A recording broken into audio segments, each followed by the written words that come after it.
Welcome back to the Rebound, ladies and gentlemen. Um, so I really thought that episode 1 was going to be out by now, but you know, things change. Things don't always go according to plan. Still haven't found a co-host. Still trying to find the right person to kind of fit my idea of the podcast right. Um, I've got everything laid out. I'm pretty much ready to do the big episode. And I'm really excited to do it. I think it's going to be really fun. And I'm not going to super stress about it. It's going to be, we sit down, talk with somebody else, just kind of see how it goes. I think it's going to be really fun, and I hope when it comes out you guys like it. But for now, we're going to be sticking to these league news episodes. So here we are, episode 2. This one is definitely going to be a lot shorter than the last one. The last one I thought was going to be about 5-6 minutes, maybe 10 max. It was 31, so I completely understand if you skipped on that one. 3 topics, 30 minutes, 10 minutes each, that's a little much. So here we've got pretty much one big topic and like 3 subtopics. So this really shouldn't take longer than 10 minutes. And if it's more than 10 minutes, you have permission to leave. You don't have to watch the rest of it. I got to stick to this time frame for these league news episodes, because if I don't, then I'm going to be fluctuating, and I don't want the big episodes to be outshined by league news. This is supposed to be, small, short, form factor news, what's happening, what's been going down. Give it to you quick, fast, as soon as it happens. So here we go. The day of just announced earlier this morning on Twitter. I read this, and I immediately knew I had to make an episode about Donovan Mitchell being traded to the Cleveland Cavaliers. Now, when I first saw this, the trade details hadn't been released, because I saw it pretty much right as it got tweeted. But a little bit after that, they had announced what the package included. But, at the time, we just knew that Cleveland had acquired Donovan through a trade package. So, first thing I thought was Evan Mobley, Colin Sexton, Jared Allen. Will they really give up any of those guys? Evan Mobley, no. Jared Allen, no. And so, whenever the trade details were released, and we found out that they traded Colin Sexton, 3 unprotecteds, 3 unprotected first rounds, 2025, 2027, 2029, and then 2 pick swaps for 26 and 28. And a couple other players that I can't find.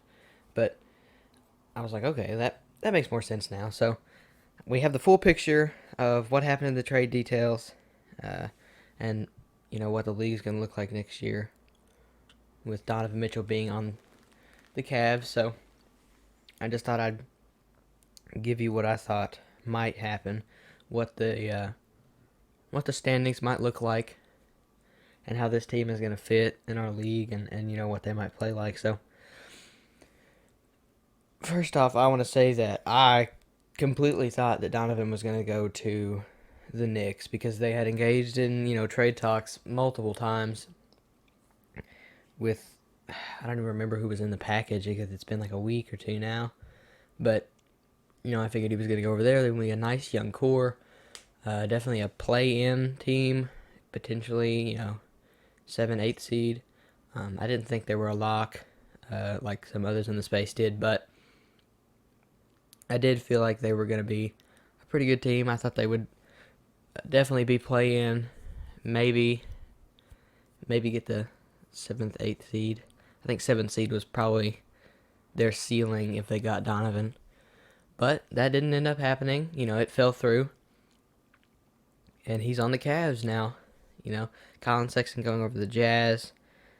And to be honest, the Jazz has had a pretty good offseason for what they were wanting to do.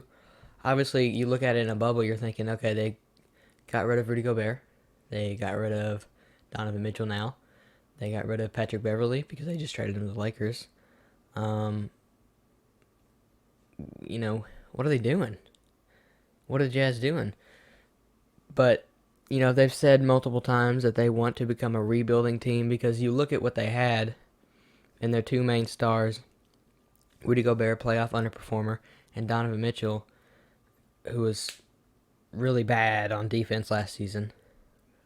They're not competing with other big teams in the league like, Miami, Chicago, now Brooklyn with Kevin Durant, and certainly not, Milwaukee, Celtics, or the 76ers. So, I mean, and that's just East, too. I know the Jazz are a West team, but, sorry, I was getting mixed up with Donovan on the Cavs now, but even the West teams, Warriors, the Suns, Memphis, Dallas, they're not anywhere near those teams, in my opinion. I thought that potentially they were going to try to build around Donovan Mitchell and Rudy Gobert just because, Rudy Gobert is such a great defensive player and Donovan Mitchell is a pretty great offensive player. I thought that they had two good players and then they were going to potentially acquire more this offseason maybe. I really didn't expect them to be a tank team, but I guess they are. They've got a lot of picks. So I'm looking forward to seeing the next couple of years who they're going to be drafting and what their young core is going to look like. I think potentially once the Warriors dynasty kind of falls out in the next 3 to 4 years, just because, Steph's getting older, Draymond's probably not going to be there sooner, Clay's probably not going to be there for much longer, and, what they got after that? They got probably not Andrew Wiggins and maybe Jordan Poole. But, after that, what's in it for them? What do they have left? So, Jazz, in those next couple of years, obviously the players are going to get older, but if they pick good, if they draft well, now they definitely have a shot, after, let's see, I don't remember what years the Rudy Gobert picks were, but you're looking at the first round picks for 2025, 27, and 29 that are all first round picks. So potentially by 2027 they could have two new great players starting in core, kind of like what the Cavs had before they got Donovan. Now they have Donovan. Where are the Cavs at? Evan Mobley, one of the best, or one of last year's best rookies. How is that core going to fit? And how well are they going to do? And, honestly, I didn't really watch that much Cavs basketball last year because I knew they weren't really going to go anywhere. But I did, follow it a little bit. And from what I saw, thinking about how Donovan would fit into that, I definitely think that, their defense is pretty good. With Donovan on the court, it's going to either go down a little bit or going to, even out his lack of defensive abilities. But Donovan is an incredible offensive player. And I think that matched with the Cavs, they are going to do pretty well. And in my current Eastern Conference ranking, I have them at a toss-up.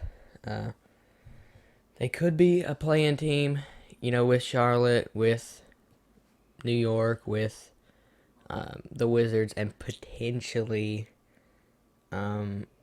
the Pistons and the Magic. I don't think that the Pacers are going to be playing. They're definitely not in the position right now to compete with the talent in the Eastern Conference. Hornets is a bit of a stretch for playing just because they lost Miles Bridges.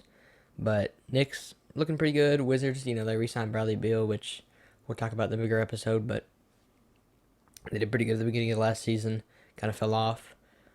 But I think Cleveland is definitely in the tier of contenders with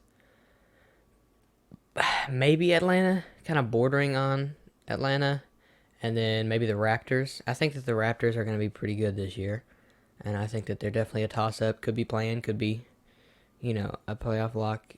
We'll just have to see. They haven't really made big moves this offseason, so we're just looking at what they were last season compared to what they're going to be now with the NBA and all the differences that are going to be this year. Because now Donovan's out of the West, he's in the East. with the Cavs, another better team to compete against. Obviously they had them last year, but now they're going to be a lot better, potentially. I think they will be. So will Toronto be as good as they were last season, or will they be better? We'll just have to see. I think the Cavs will be better, of course, and I think that they're, like I said, going to be in that kind of tier with Toronto. I think they're going to be on that level with them. So my prediction for seeding is higher play-in. I think they're going to be competing for 8th, maybe 7th seed. I don't think they're going to go higher than 6. I think 6 is their ceiling. But you look at the other 6 teams that are above them. Let's say that they're better than. Let's list the teams that are better. They're better than the Pacers with Donovan. They're better than the Pistons. They're better than the Magic. They're better than the Wizards. They're better than the Knicks. They're better than the Hornets. Can we say that they're better than Atlanta? Atlanta has Trae Young, man, and now they have DeJounte Murray.